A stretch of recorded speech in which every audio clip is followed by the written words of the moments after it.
Hi, everyone. I'm Mia. And I'm Leo. Welcome back to the English Blend. We are so happy you've decided to join us again for your daily dose of natural, friendly English. Exactly.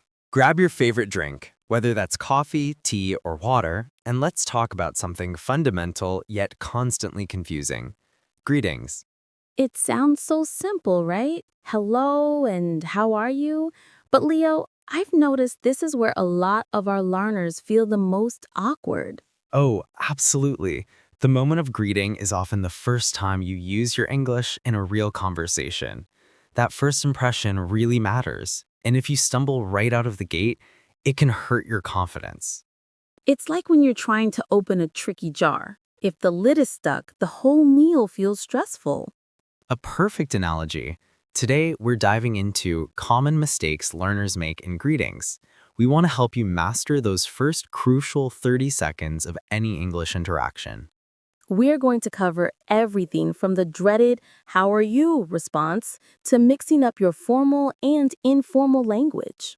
That is a classic mistake. So, here's my hook question for our listeners, Mia. Have you ever said, "How are you?" to someone, and then panicked because they actually started telling you their life story in response? Oh my gosh, yes. That moment where you realize they thought you genuinely needed a 15-minute update on their aching knee. Exactly. We're going to explain why that happens and how you can manage that situation smoothly. Let's get started. We aim to keep this conversational and clear, just like chatting with friends. Perfect. Let's dive into the first big mistake. The biggest hurdle, I think, for many English learners, especially those who are translating directly from their native tongue, is the phrase, "How are you?" I agree. In many cultures, if you ask someone how they are, it invites a detailed, honest account of their well-being, their family, their dog, everything. But in general English conversations, especially with acquaintances, colleagues, or even the cashier at the grocery store, "How are you?" is often phatic communication. Ooh, nice vocabulary term. Let's define that simply, Leo. What does phatic communication mean in this context? Good idea.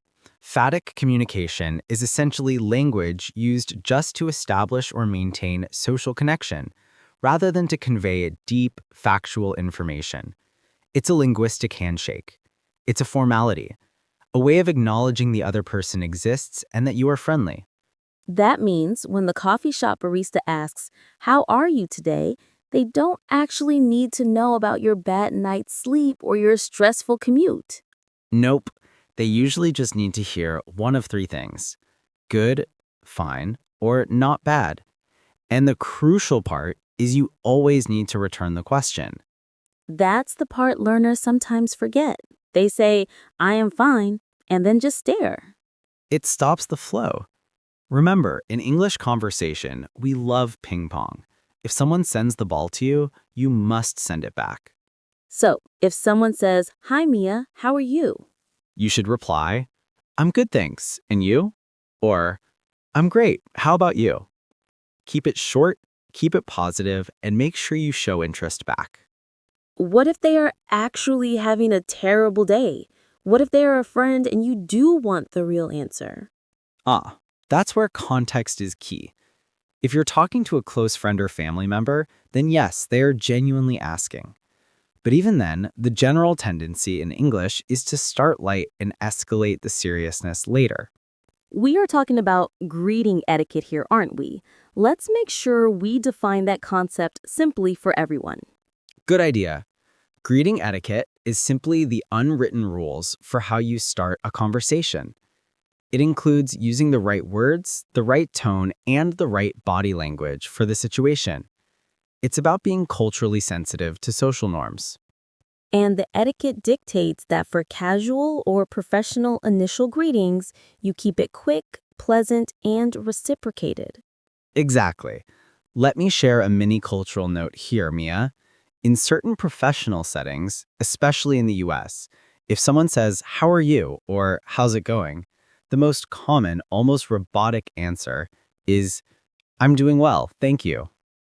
I'm doing well, not I'm doing good, right? Technically, well is the adverb describing the verb doing, so it's grammatically preferred, especially in formal business settings. But honestly, in casual chat, most native speakers interchange good and well. Don't stress too much about it, unless you're writing an essay. That's a relief. Let's move to mistake number 2. Okay, mistake number 2 is mixing the register, mixing formal and informal language in the greeting. This happens when learners know lots of cool slang but aren't sure when to deploy it. You get things like, "Good afternoon, esteemed sir. What's up, buddy?" That's a wonderfully strange combination. It sounds like a Shakespearean teenager. We need to be clear about the context. If you are meeting your new boss for the first time, stick to formal language. Formal greetings are your structured, standard phrases. Good morning, pleased to meet you, hello, Mr. Smith. These are safe and appropriate for business meetings, interviews, or meeting people significantly older than you. Informal greetings are loose, fun, and only for people you know well or people you are sure are close to your age and social circle. Examples, hey, what's up? How's it going? Or even just, yo. Wait, yo is really informal, right? Very informal and regional. You probably wouldn't hear yo much in London, but you might hear it frequently in parts of New York or Los Angeles. Use yo with extreme caution. The core advice here is when in doubt, always start formal or neutral. It's easy to become informal later, but it's very hard to suddenly become formal once you've gone too casual. Exactly.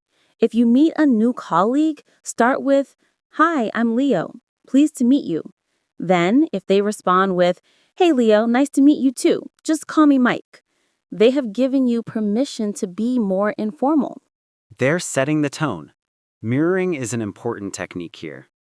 Mirroring means using a similar level of formality and similar language to the person you're talking to. If they use slang, you can use light slang. If they're very polite, you should be too. This helps create rapport, a feeling of connection and understanding. It makes the conversation flow naturally. Let's discuss one specific awkward greeting mistake: the direct translation of greetings based on time of day, particularly in the evening. Oh, the confusion between good evening and good night.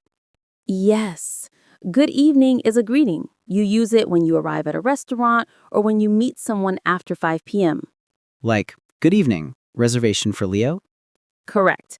But good night is a farewell. You only say good night when you are leaving or going to sleep. So if I meet a friend at 8 p.m., I say, good evening, how are you? I do not say good night unless I am immediately planning to leave the conversation. Right. Saying good night when you arrive makes it sound like you are already leaving. It's confusing. That's a fun fact worth remembering. Evening is the greeting, night is the goodbye. Okay, Mia, let's go back to the how are you response, but focus on the detail level. Mistake number 3 is information overload. Giving too much information right away. This often happens because learners feel they must give a complete, honest answer. I once had a student who, when I asked, how are you at the beginning of class, replied, I am moderately well, but I am worried because my cat, who is 12 years old, seems to have a small cough, and I spent 4 hours today searching for a specific type of herbal remedy. Oh my goodness. That is intense. It was, and while I appreciated the detail and the advanced English, it completely derailed the start of the lesson. It wasn't the right time or place for that level of detail. We need to teach learners how to manage expectations. A greeting sets the topic for the first minute. The topic should be light and reciprocal. If you genuinely feel bad, how do you handle it without overloading the greeter? You can use slightly less enthusiastic but still polite responses. Instead of, I'm great, you could say, I'm okay, or hanging in there. Wait, hanging in there?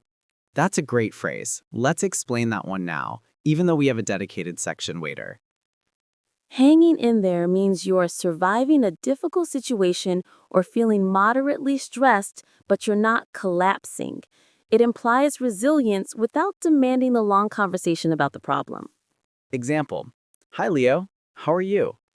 Oh, hanging in there. It's been a crazy week, you know. See, that response is honest, it explains why you aren't cheerful, but it doesn't dump the full burden of the crazy week on the greeter. It allows them to choose if they want to follow up later. Exactly. Remember our rule. Keep it short, keep it light, and pass the ball back. If you respond with TMI, the other person might feel obligated to offer sympathy or advice, which they weren't ready for in a simple greeting. This can make the interaction awkward and less natural. And our goal here at the English Blend is always to sound natural. Now that we've highlighted the common pitfalls, let's give our listeners some concrete, actionable tips. These are steps they can practice today. We promise 3 to 5 tips, so let's make them count. Tip number 1.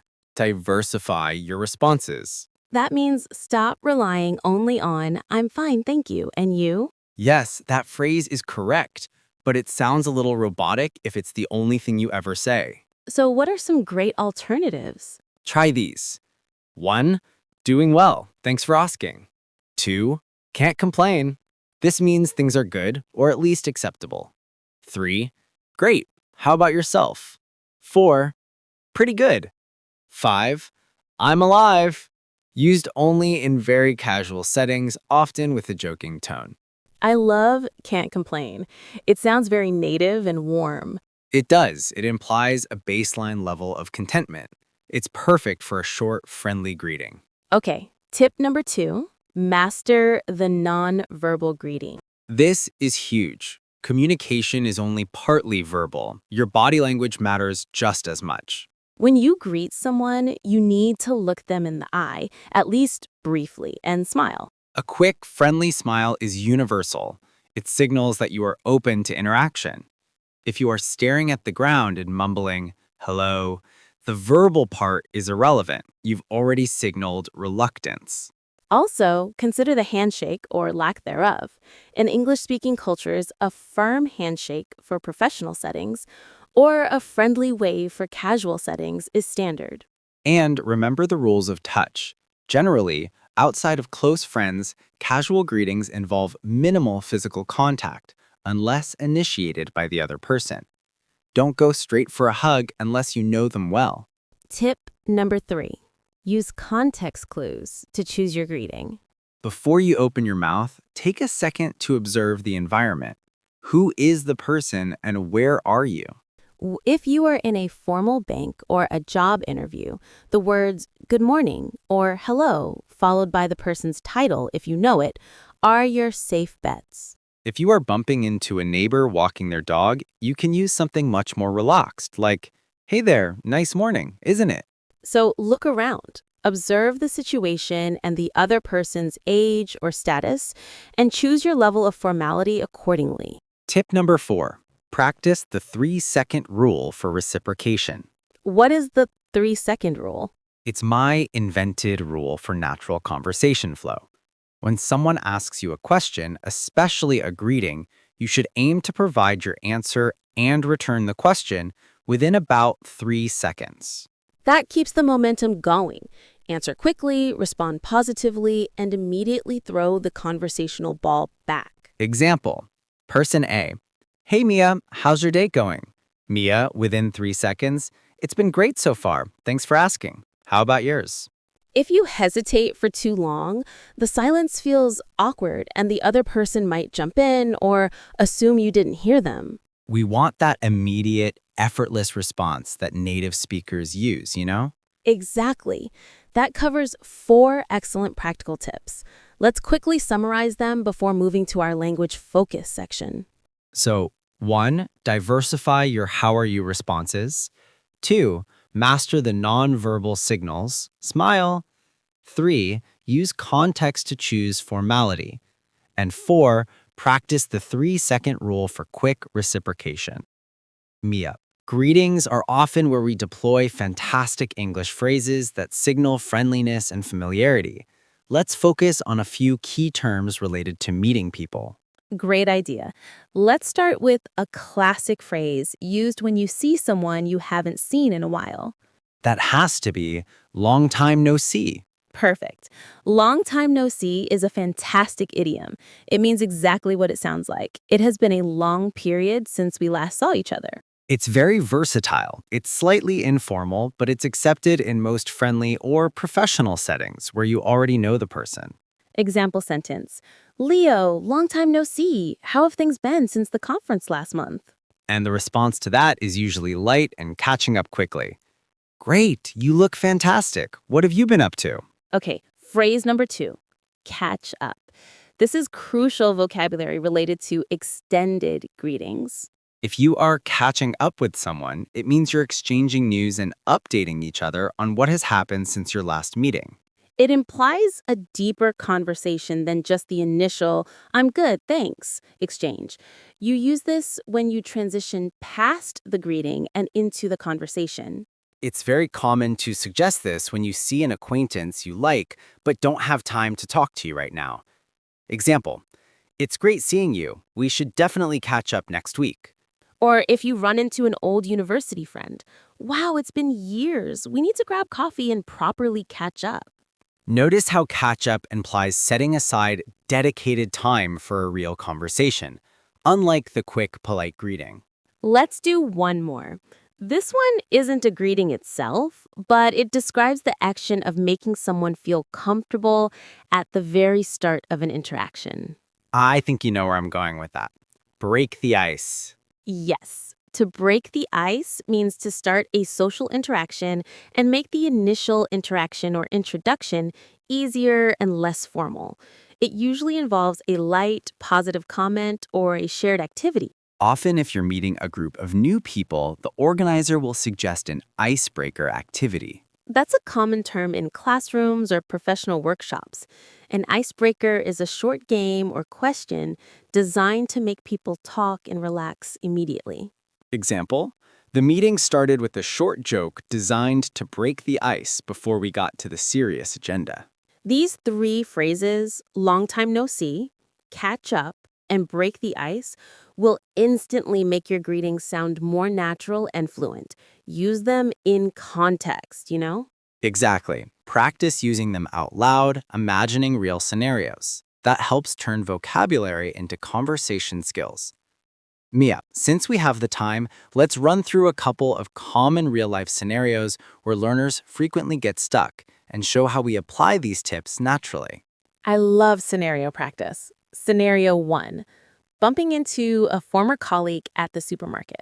Okay, I am the learner. I'm worried about remembering if they prefer formal or informal. I see them across the aisle. Since you know them, but you're in a public, casual place, you can start with the neutral, slightly informal greeting. Leo tries. Oh, hey, Mark. Long time no see. How have things been? Mia responds as Mark. Leo, wow, good to see you. I've been busy, can't complain. What about you? Notice how I used long time no see, and then Mia immediately responded with can't complain and threw the question back, all within the 3-second rule. Perfect flow. Now, what if Mark stops to chat for a minute? You need to move past the initial greeting quickly. I might say, that's good. I'm in a rush now, but we really should catch up sometime soon. Send me an email. That's how you handle a friendly but brief meeting. You acknowledge the connection, you use the idiom catch up, and you suggest a future action. It's concise and friendly. Let's try scenario 2, meeting your partner's parents for the very first time. This is high pressure. High pressure equals maximum formality, and you must use the nonverbal cues well. Smile, eye contact, and a firm handshake. I'm meeting Mr. and Mrs. Johnson at 6 p.m. Mia tries. Hello, you must be Leo. Welcome. Leo responds formally. Good evening, Mrs. Johnson. It is truly a pleasure to meet you. Thank you for inviting me. I used good evening because it's after 5 p.m. and it sounds professional and polite. I used their formal titles, signaling respect. Notice I did not ask, "How are you?" right back, because meeting parents isn't about exchanging pleasantries. It's about establishing respect first. The greeting is about acknowledging them. That's a subtle but important point about greeting etiquette. Sometimes the context demands that you focus solely on expressing thanks or pleasure at meeting them, rather than initiating the conversational ping pong immediately. It's all about fitting the language to the situation, you know? Exactly. And by practicing these scenarios, our listeners can start building that muscle memory. We've covered a lot of ground, from phatic communication to breaking the ice and avoiding TMI. This brings us beautifully into our wrap up. Wow, Leo, that was truly insightful discussion on what seems like the simplest topic. It really goes to show that the simple, everyday English we use for greetings carries a huge weight of cultural meaning and unspoken rules. Let's briefly summarize the absolute key takeaways for our listeners. So, first, remember that "how are you" is usually a formality, a linguistic handshake, not an invitation for a detailed health report. Keep your response quick, positive, and simple. Good, well, or can't complain. And second, always return the question immediately to keep the conversation flowing naturally. Don't let the ball drop. Third, be aware of the difference between good evening, a greeting, and good night, a farewell. And fourth, use the context to decide your level of formality. When in doubt, start polite and formal, and then mirror the other person if they transition to a more casual style. And finally, start incorporating those fantastic phrases we discussed, especially long time no see and the suggestion to catch up later. The goal is to make your English sound natural, friendly, and warm. Don't be afraid to add a little humor or a playful comment to your greetings to keep the energy up. Practicing these quick responses daily is essential. Try saying different responses out loud in front of a mirror until they feel effortless. We really hope these tips help you feel more confident next time you start an English conversation. Remember, overcoming that initial hurdle, the greeting, is a massive step towards fluency. Absolutely. Keep practicing your English daily. Even 5 minutes of focusing on these common greeting phrases can make a difference. Thank you so much for listening and learning with us today on The English Blend. That was a great talk. We'll be back soon with an episode discussing how to gracefully end a conversation, which is another area where learners often struggle. We call that the English exit strategy. Stay tuned. Yes, see you in the next episode of The English Blend. Bye for now. See ya.